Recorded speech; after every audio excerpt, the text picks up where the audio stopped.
He runs like a bat from the town to his basement and unloads his brain in under 10 minutes. Justin is awake.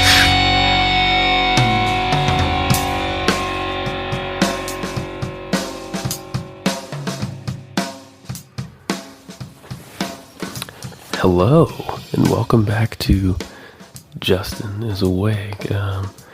Tonight, right now, tonight for me, probably not tonight for you, possibly tonight for you. No, it wouldn't be. Right now, more aptly named, Justin is about to go to sleep. Because I am actually sitting in bed at the moment, with the recorder sort of poised over me in a very strange way. This would be an odd thing for someone to walk in on. My dog, Amber, is beside me. You might hear her snoring. You might also hear one of the following sounds.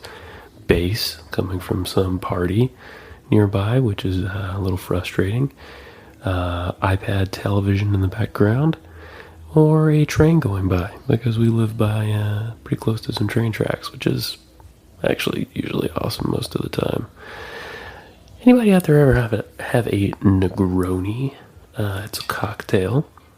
It's Italian.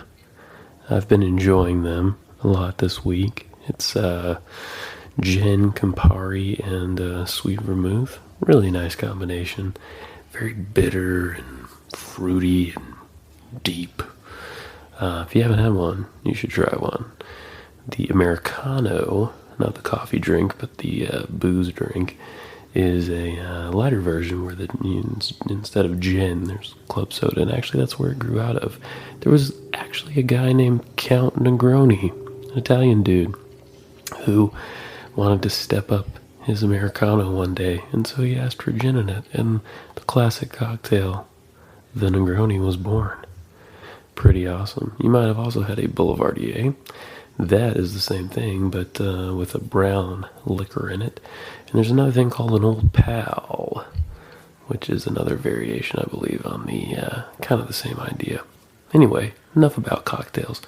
Just wanted to mention it. So how's everybody doing? There'll be another episode of Sushi Jackknife coming out in the next couple days. It's in the can. I just need to get the editing done and get it down and get it out to all you fine people out there in the world. Interesting question came up at work today, and I thought it might be something to raise with you all. So I was talking to my buddy Debert, who I work with and who is legitimately great. Don't know if she'd be okay with me using her real name, so I'm going to use her nickname. At work we have Plate, Hot Plate, Plates for short, which is another friend of mine, Debert, and I'm referred to as the Chief. In mostly an affectionate way, I think. If there's anything besides affection in it, I've never really sensed that, and I have a really good group of people I work with, so keep it small, everybody, if you can. Keep it a small group, and if everyone can be copacetic in that small group, you can kind of knit together and bond, and it can be a very good thing. And I feel like we have that. It's really, really amazing. So anyway, Debert and I were talking about different documentaries about Nirvana and Kurt Cobain, and there's a lot. There are quite a few. She was talking about the one, I don't remember what it's called, but it's the one where it's sort of a conspiracy theory about Courtney killing Kurt and all that. There's another one that I recommended that I really like, and the soundtrack is great too. It's called About a Son. So she was watching a little bit of About a Son today, and if you haven't heard of that particular one, it's great because it's just audio from interviews that Kurt did with, I don't remember the interviewer's name, but for whatever reason he was able to kind of open up to this interviewer more than other people. You know, if you've ever watched him or them in interviews, you know, it's actually kind of fun because they're not taking it seriously a lot of the time, which is actually kind of refreshing and great. The Replacements do that too. There's an awesome video you can find on YouTube of the Replacements being interviewed on MTV by Kurt Loder in the early days of MTV, and they just don't care, and it's so refreshing. And they're, even then the concept of a music video was a new thing, and these guys are like, yeah, we kind of hate it. It kind of sucks. It feels kind of fake. It's just so refreshing to hear something like that now. And they're also talking about how the 80s probably won't lend any any lasting cultural landmarks, which I would actually disagree with. But anyway, About a Son, it's a great doc, and the soundtrack is great too. The soundtrack is music that Kurt liked, bands he liked, like Vaseline's and REM and Melvins and so many other great bands on there. And the visuals in the doc are just images of Aberdeen and images of Olympia, images of Seattle and clubs they played in, and his mom and his dad and people he knew and things like that. So it's just sort of stock footage with the interviews playing in the background and the music coming on. Another really interesting thing, it's not a documentary, but it's about Nirvana and about Kurt. It's called Last Days, which is a film by Gus Van Sant, and it's fictionalized. It's not documentary, but it's clearly about him, and that's another really interesting thing. It moves extremely slowly, but it's kind of powerful. So anyway, we're watching About a Son, and just a bit of it, and we get to the bit where Kurt kind of discovers Olympia, Washington. And I guess there was a really good music community there. There were a lot of bands, a lot of friends, and people just playing in different bands all the time with no real outlook on the thing from a commercial standpoint at all. And Diebert raised an excellent question, something worth pondering. She said, do you ever wonder what it would be like if there was no music industry? That's the sound of my air conditioning, guys. It sounds like God taking off in an airplane. She said, do you ever think about what if there was no music industry? And I thought, yeah, I've thought about it, but let's think about it right now.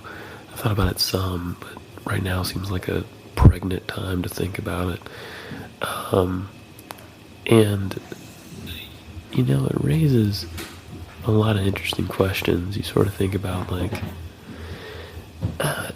would as many people hear certain things if there were no people built in to promote, no people out there sort of pushing it? But, all that aside, I think it does happen. I think, there's examples of scenes, at least. Hello.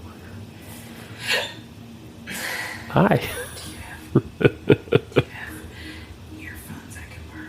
Yeah, you can use the, you want to use my big ones right there?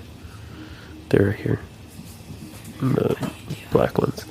I'm doing my interstitial show real quick. It's like 10 minutes. Yeah. It's just me talking. Yeah. It's hard. It's a lot harder to even do 10 minutes of just me talking. I hear the bass. It's insane. This is my wife, everybody. Do you let Amber sleep with you every night? I don't let her sleep with me every night. She's all cuddled up. She keeps doing it, and I always have the same lesson of, like, waking up sounding like you've been sounding. Yeah, I know, because the allergies, it's terrible. And you still let her come in. I was like, what's wrong with It's really dumb, but yeah, that's what I'm doing. I'm sorry. a lovely person? Thanks. They're right there. You want me to take the little adapter off for you real quick?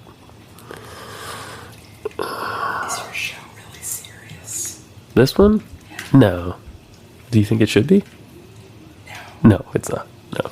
Okay.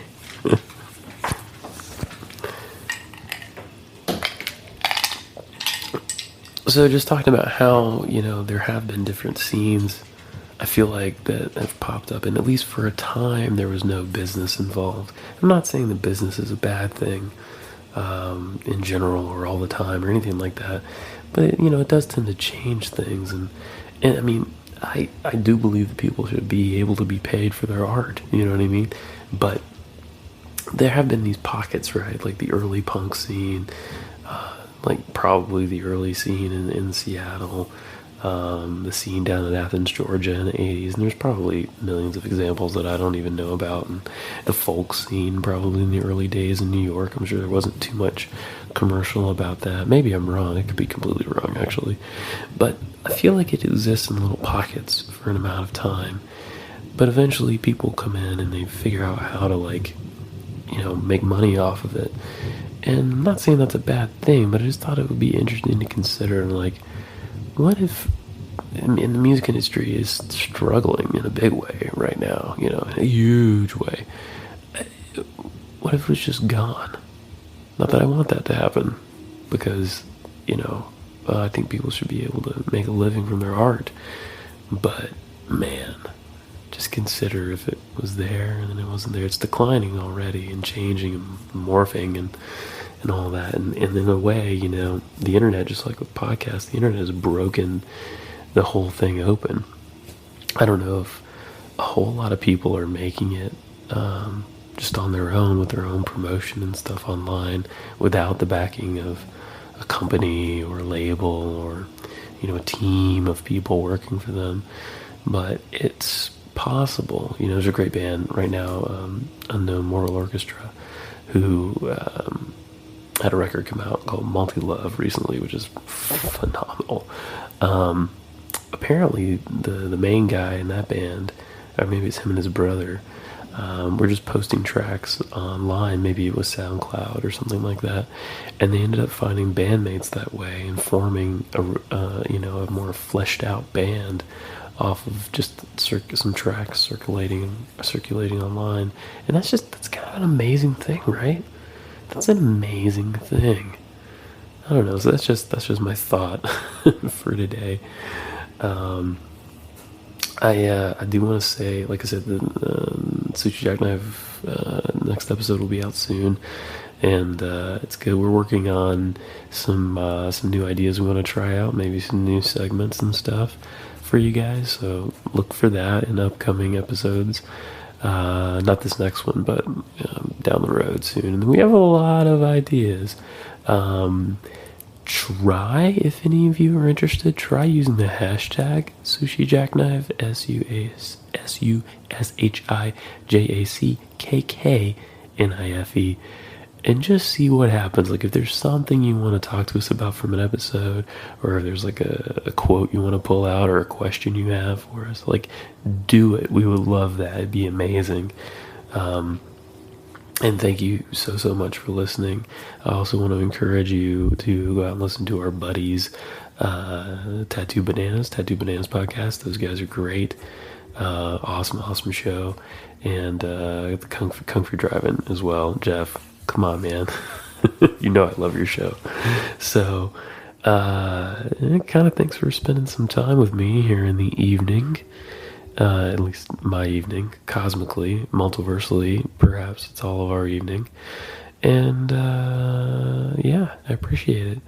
Until next time, gouge away. Oh yeah, and I don't know what I'm playing for you yet. I think I might play you this kind of instrumental, sort of electronic track. It has the working title of Reality Testing. So enjoy that right now. Thanks, everybody.